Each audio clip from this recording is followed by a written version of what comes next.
Senate GOP just did something huge. Chuck Schumer and Obama will hate this. It is practically similar to we are watching a race. What will happen first? Will Obamacare fall without anyone else because of the significantly defective nature of the program? Or, then again, will the Republicans at long last do the job they were sent to Washington to achieve and end the disaster themselves? While we sit tight for Obamacare to vanish from our country, we are dealt with to reports of the numerous failings of the healthcare program. In the event that Congress just does nothing, it will go into disrepair. However, that is no real way to end a tragic program. The right thing to do is legislate it into insensibility and put something workable in its place. It would seem that the last is going to happen. In any event, to some extent, Senate GOP leaders have finished up to put in their tax bill language that would repeal the detested individual mandate contained inside Obamacare. On the off chance that they adhere to this and don't waver, this will be a breathtaking win for Americans. Immediately after returning to the Senate on Monday, Rand Paul called for a repeal of the individual mandate, the law that requires individuals to purchase insurance in the Republicans' tax reform package.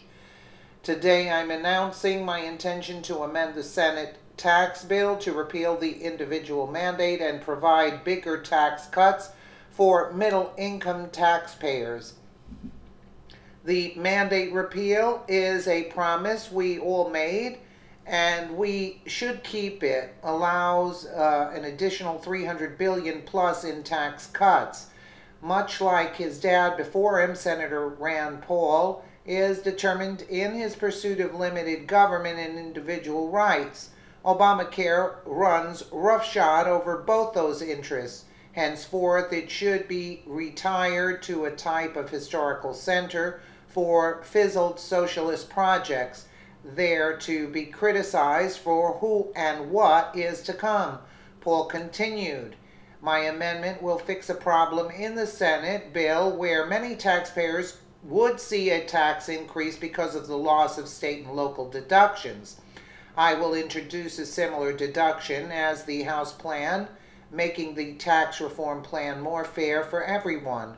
This will help ensure House acceptance of the Senate plan, as leaders there have stated they will not accept a plan with no state and local deductibility. Repeal the mandate, fix problems with Senate bill through more tax cuts for all, and help ensure House and Senate plans agree." In addition to the fact that this is extraordinary legislation in itself, it likewise propels the end of the entire Obamacare mess. The individual mandate repeal would free up $318 billion in funds over the next decade. If Obamacare is a structure, then the individual mandate is its foundation, and without it, expect an even quicker implosion. Democrats proved as much during past Obamacare repeal attempts when they fear-mongered over the 20 or so million who would be expected to lose health insurance as a result. What they never seem to mention in the fine print is that 73% of those who lost coverage simply decided to voluntarily stop purchasing it in absence of the individual mandate.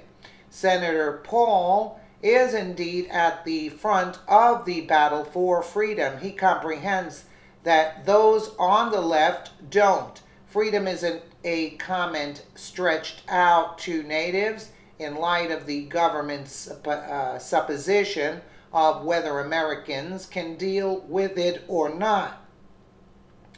It is an American's claim, and it is the government's duty to secure that right, not to abbreviate it. And I am so for this because why should the regular taxpayers have the burden for paying for everyone else. I mean, it's a total sham. It's not working. And, that's the bottom line. Let me know what you guys think in the comments below. And again, thank you so much for watching.